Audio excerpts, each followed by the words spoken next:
Assalamualaikum warahmatullahi wabarakatuh. Hello everyone. We are from Edge Group. Before we begin, let me introduce our member. My name is Aiska Kansapermana and I'm here with other members. They are Prama Abdillah Effendi, Rifat Al-Ghifari, and Syahla Rifanabila. Today, we will be discussing four case study. I will explain the first case study about expansion of Nova Animation Studios. This project requires a $4 million investment, and our goal is to determine if it is financially viable. We will analyze the project using NPV, profitability index, and internal rate of return, then provide a recommendation. For the first is net present value, and for the solution, what we know from the question is initial investment is $4 million, and for the cash flow is $675,000 for 16 years, and the discount rate is 11%. Then we start the calculation for NPV.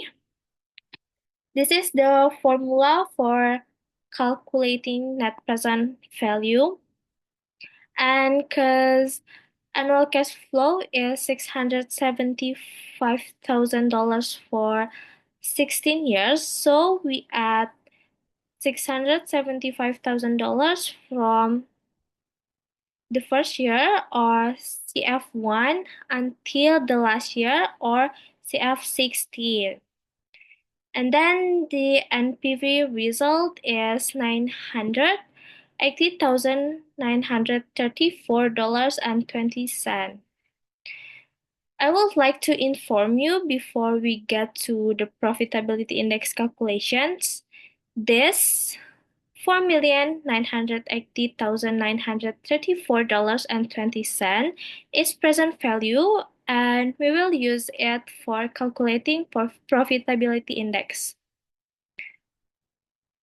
Next, profitability index equals PV per negative CF0.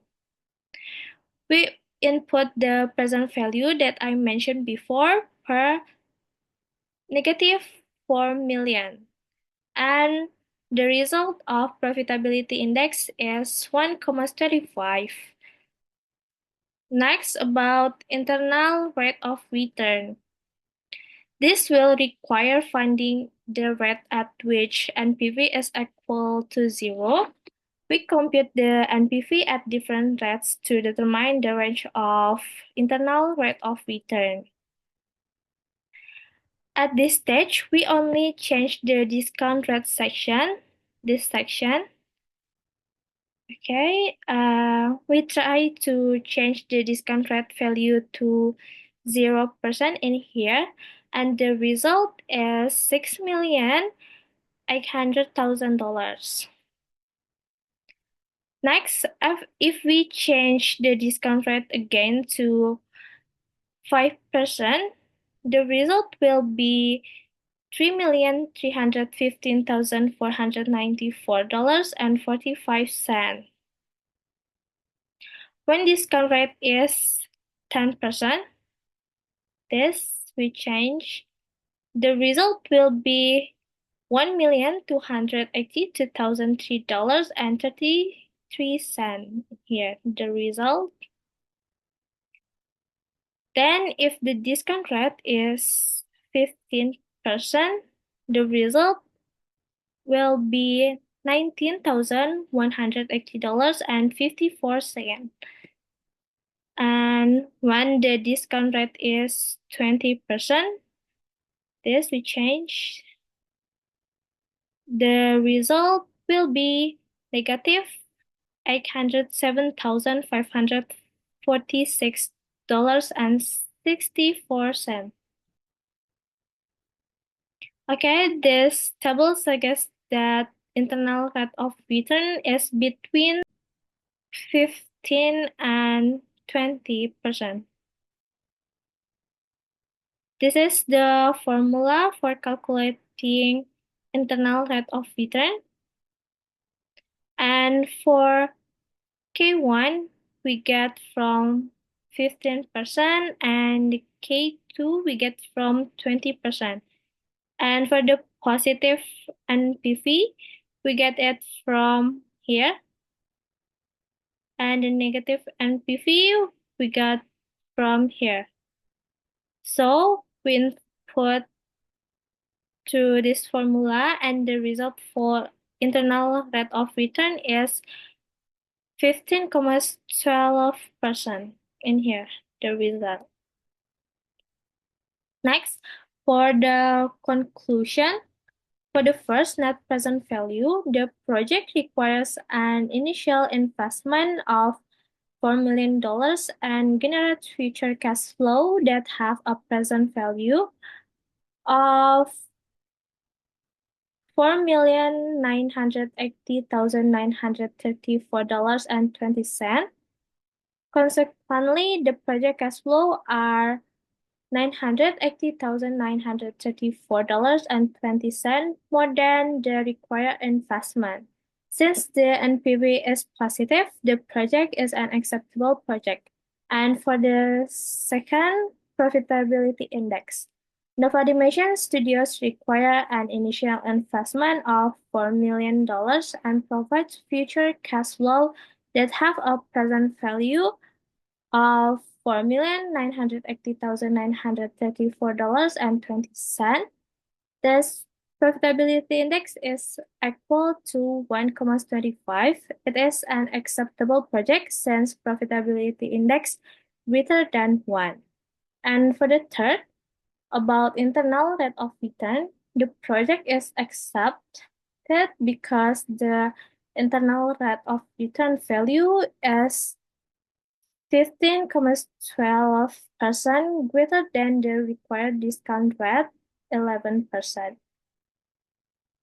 So, Nova Animation Studios should continue its expansion as this project has the potential to increase the company's profitability in the long term by providing a higher rate of return than the cost of capital.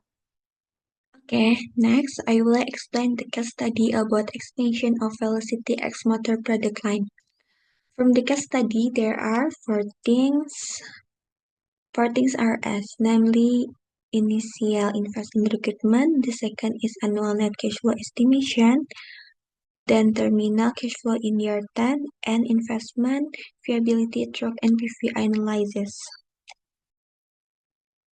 The first is initial investment recruitment. The solution to the initial investment recruitment is new equipment investment and initial working capital investment. From these 2 points, we can use the initial cash outlay formula by adding new equipment investment to initial working capital. So, $450,000 plus $50,000, the result is $500,000. The second is annual net cash flow estimation. Annual net cash flow estimation consists of number of units sold is 2.00 units. Selling price per unit is $200. Variable cost per unit is $40. Annual fixed cost is $160.00. Annual depreciation is $55,000 and marginal tax rate is 0.34.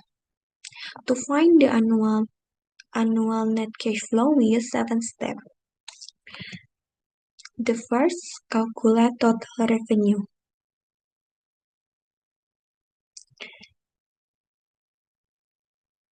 The formula is selling price per unit is 200 multiplied number of units sold 2.00. The result is $400.00. The second, calculate total variable cost. Variable cost per unit is $40. Multiply number of units sold is 2.00. The result is $80,000. The third, calculate gross profit. Total revenue minus total variable cost. Total revenue is $400.00 minus total variable cost $80,000. The result $320.00. The fourth, calculate earning before interest tax EBIT. Gross profit is $320.00 minus annual fixed cost is $160.00 minus annual depreciation is $45.00. The result is $115.00.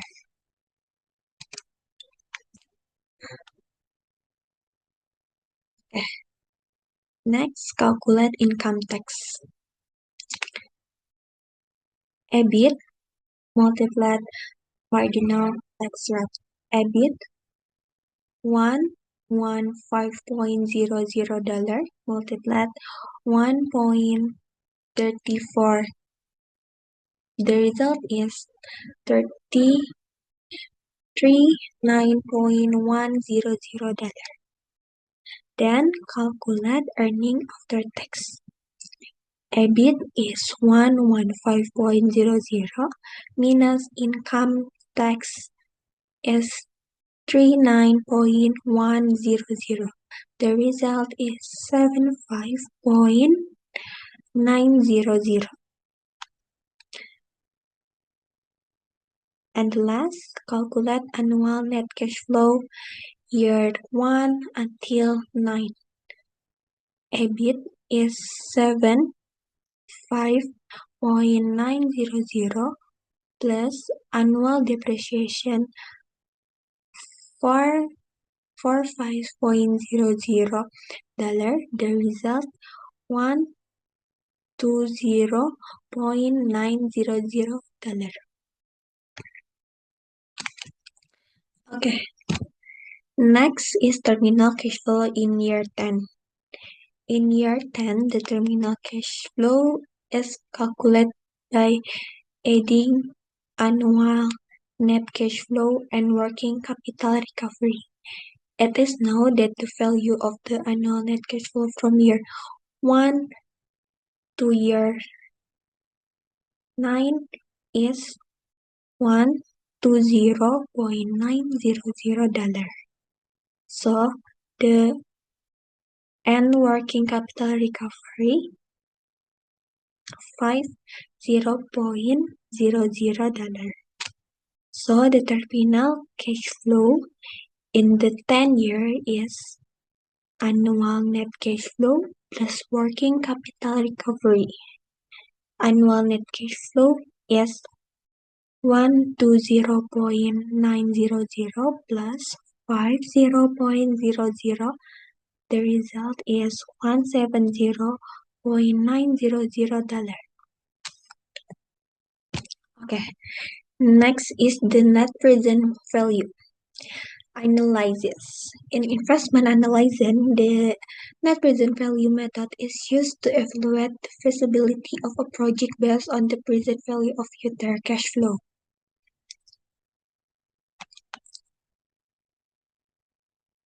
Okay, this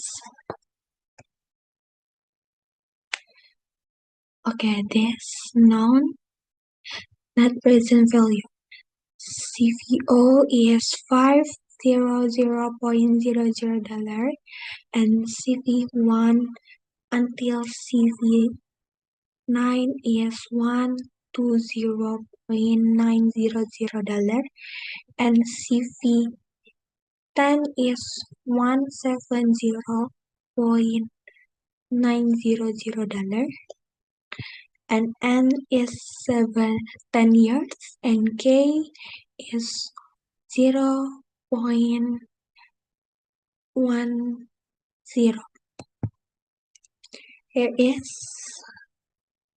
Here is the NPV formula.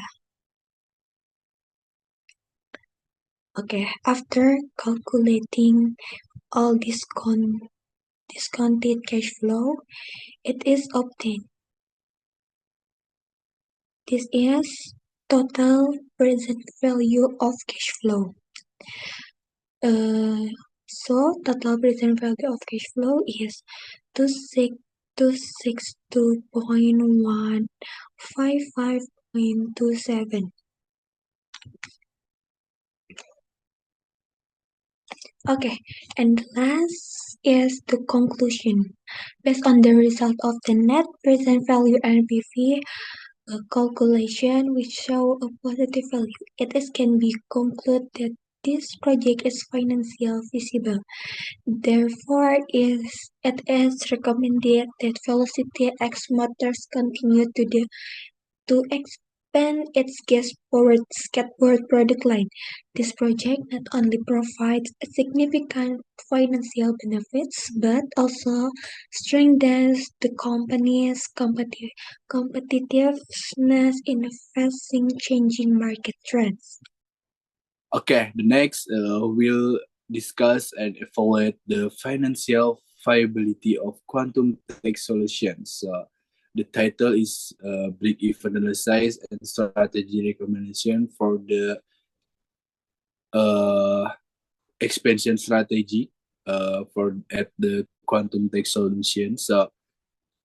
Quantum tech solution, memory card expansion plan tools, break-even analysis, and strategy recommendations. So let's begin. So the first one, key points. So the key point is determine the annual break-even sales volume, and then the second, assess expansion feasibility, and then the next last one, identify critical risks and mitigation strategies. So by the end of this presentation, we will understand how many unit quantum techs must sell annually to break even, whether expansion is feasible, and what risks require careful management. So definition, the point where total revenue equal to cost zero profit or loss. So the break even is the minimum sales needed to cover all costs. So beyond this point, the company generates profit.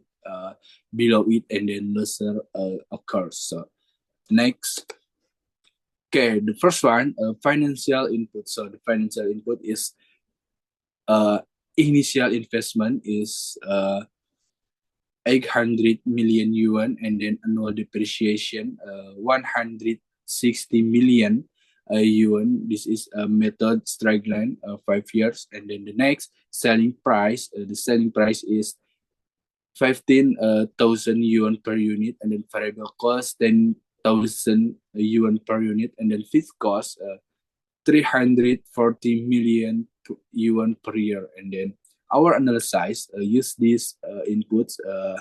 Note that fixed costs include for the 180 million yuan in salaries plus, so 160 million yuan depreciation, and totaling 340 million yuan so annually. So the next break-even calculation. So the first one is formula. So the formula is BEP equal fixed cost divided price, variable cost. So the 340 million divided 10,000 mean 15,000. So 15,000 mean 10,000. So the result is the 68,000 unit per year. So plugging in the numbers, quantum techs must sell 68,000 unit yearly to break even. So let's validate this. So verification at BEP. So at 68,000 units. So the first one is revenue. So the revenue is 1.02 billion yuan, and then the total cost is 1.02 billion yuan. So this is result to the 340 million yuan fixed and plus 680 million yuan variable. So the last one is net income. So net income is NOE. So NOE is 0. So as shown here, revenue and cost balance perfectly at 68,000 units, confirming our break-even point. So the next, expansion recommendation and strategic recommendations. So the strategic recommendations, the last one, so the first one, sorry, based on break-even analysis, so quantum-tech solution continue to expand. So break-even analysis revealed that the company needs to sell at least 68,000 units per year to cover fixed and variable costs. The feasibility of this expansion depends on factors such as market demands, so pricing strategy and level of competition. So next, the second is, or the last one, what are the potential risks or challenges that a company needs to consider before making a final decision for deciding quantum tech solution? Need to carefully assess the risk associated with expansion. So one of the main challenges is the uncertainty of market demand. So thoughts, the need for data storage solution continues to increase. The actual demand for the company's new product must be careful analysis. So if the sales projection is not in accordance with the real market condition, the company can have difficulty reaching and break-even point of 68,000 units per year, and then errors in estimation or estimating can lead to overproduction and financial pressure. So the next slide discuss Rifat. Thank you. Assalamualaikum warahmatullahi wabarakatuh. My name is Rifat Altifari. Today I will explain the solution for case study equipment acquisition decision at Nexa Tech Solution. Nexa Tech Solution, a leading semiconductor manufacturer in South Korea, is planning to acquire new high-speed precision equipment to enhance the production of microprocessor. The company is evaluating two possible financing options for acquiring this equipment, and the management team must decide which alternative is financially more beneficial. For the loan option, the company can obtain a medium-term loan of 250 million with a 6-year term and an annual interest rate of 9%. This loan will be used to purchase the required equipment at an acquisition cost of 250 million. The equipment is expected to have residual value of 30 million, and at the end of its useful life, the corporate tax rate is 35%. For the lease option, the company can enter into a 6-year lease agreement with Prime Leasing Corporation. The annual lease payment will be 52 million per year for 6 years. The lease payments are tax deductible. The management, your role as a financial analyst, the management of Nexa Tech Solution has requested a comprehensive financial analysis to determine which option is more cost effective. For the loan analysis, calculate the after-tax cost of debt financing for the loan option, compute the total cash outflow for purchasing the equipment, including loan payment and tax effects. Assess the depreciation benefits if the company chooses to own the equipment. For the lease analysis, determine the after-tax cost of lease financing considering the tax deductibility of lease payments, compare the total of cash outflow for leasing over the 6-year period, and the final recommendation, Which financing option, loan or lease, provides the lowest cost and highest financial benefit for Nexatex solution? What additional financial risk should the company consider before making a final decision? Uh, uh, Given equipment acquisition costs 250 million, useful life of the equipment 6 years, residual salvage value 30 million, and the corporate tax rate 35%. For the loan option, given loan amount 250 million, loan term 6 years, annual interest rate 9%, and for the lease option, annual lease payment 52 million, and lease term 6 years.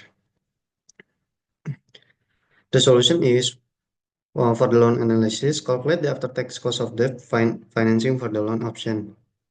The after-tax cost of debt is calculated by multiplying the interest rate by minus the corporate tax rate.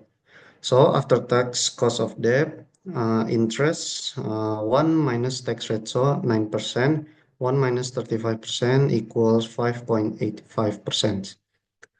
Compute the total cash outflow for purchasing the equipment, including loan payment and tax effect. Assumption A, loan payment are made at the beginning of the year.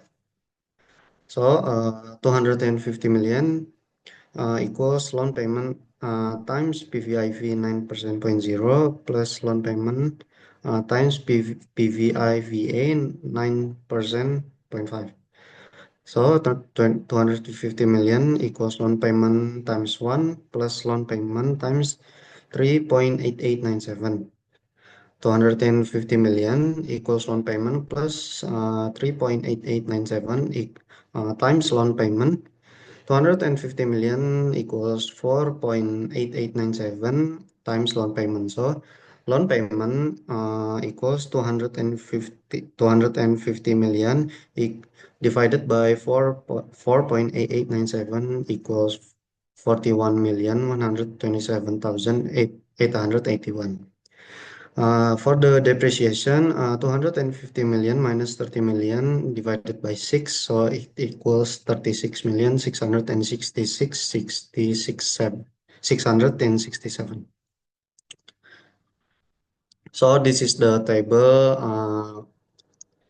We have one column is end of year, loan payment, interest, depreciation, tax shield, cash outflow after tax, PVIF, and PV of cash outflow. For the tax shield is number 2, which is interest, plus 3, which is depreciation. So interest plus depreciation times 35%. So this is the result. For the number 5, cash outflow after tax is 1 minus 4. So it's loan payment minus tax shield. It equals cash outflow after tax, and this is the result. So the total present value for the assumption A is 172,728,065. The next is assumption B, loan payment made at the end of the year. So 250 million equals loan payment times PVIFA 9%.6. So 250 million equals loan payment times 4.4859. Loan payment equals 250 million divided by 4.4859. It equals 55,730,176. This is the table for assumption B. Again, the same thing for tax shield is 2 plus 3 times 35%. It's interest plus depreciation times 35%. For the after tax, for the cash outflow after tax is loan payment minus tax shield. It equals to cash outflow after tax. So this is the present value for assumption B. It equals to 172,733,711. Next, assess the depreciation benefits or if the company chooses to own the equipment. If Nexa Tech Solution opts to finance the equipment through a loan, the company will be entitled to receive the associated depreciation tax benefits. So this the depreciation calculation. Asset cost 250 million, residual value 30 million, 6-year term. So for the formula of annual depreciation expense is 250 million minus 30 million divided by 6, which equals to 36,666,667. Next is tax benefit from depreciation, tax shield. Depreciation reduced taxable income, lowering the company's tax liability. Tax rate is 35%. Annual tax shield is 36,666,667 times 35%, which equals to 12,833,333 per year. The total tax shield is for 6 years, 12,833,333 times 6, which is 77 million. The depreciation advantage is associated with the loan option of over substantial tax savings, 77 million over a 6-year period, while also allowing the company to retain ownership of the asset.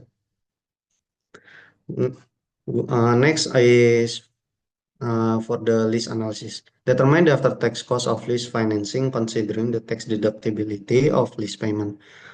After-tax lease cost, this is the formula. After-tax lease cost equals lease payment times 1 minus tax rate. So 52 million times 1 minus 0.35 equals to 33,800,000 per year. Compare the total cash outflow for leasing over the 6-year period. Assumption A, lease payments are made at the beginning of the year. So this is the table with the total present value after tax is 184,756,260. Assumption B, lease payment are made at the end of the year. So this is the table for assumption B. The total present value of assumption B is 171,558,660. Based on the calculation, the total present value of lease payment over the 6-year period is 184,756,260 when payments are made at the beginning of each year, compared to 171,558,660 when payments are made at the end of each year.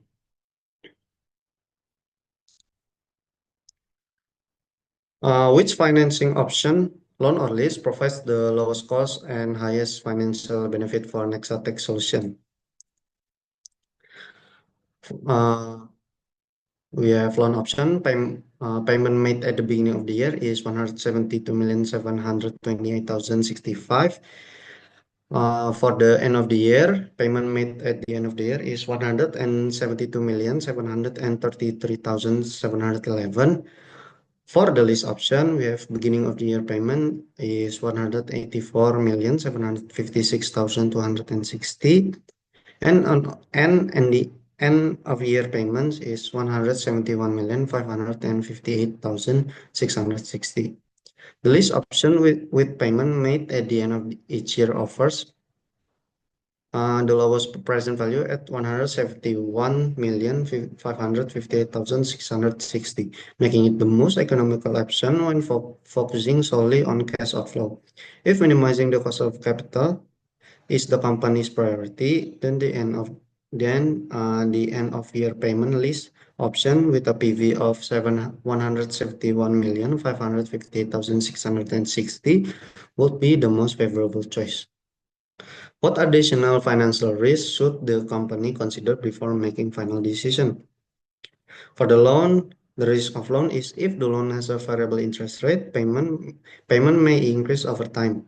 If the borrower fails to make timely timely payments, it can lead to penalties, damage to credit rating, or even legal action. Fixed repayment schedules may strain a company cash flow, especially during periods of lower revenue. Many loans are secured with assets. If you default, the lender can seize those assets. Leasing, no asset ownership is obtained, and continuous leasing over the long term may become more expensive. For next one is lease. Lease often lock a business into long-term payments, which may be a burden if financial conditions change. Some lease, especially operating lease, may come with restriction. For example, mileage limits for vehicles, usage restriction for equipment. Next is if you're leasing technology or equipment, it might become outdated before the lease ends, but you still have to pay. With operating lease, you're paying for use, not ownership, so there's no asset on the books at the end. The general risk is during downturn or recession, consistent payment, loan or lease become more burdensome. Regular payments reduce available cash for other needs or opportunities. Funds tied up in repayment could have been used for growth, investment, or innovation. Taking on too many payment obligations can hurt a company's credit profile. That's all from me explaining the solution of case study 4. Assalamualaikum warahmatullahi wabarakatuh.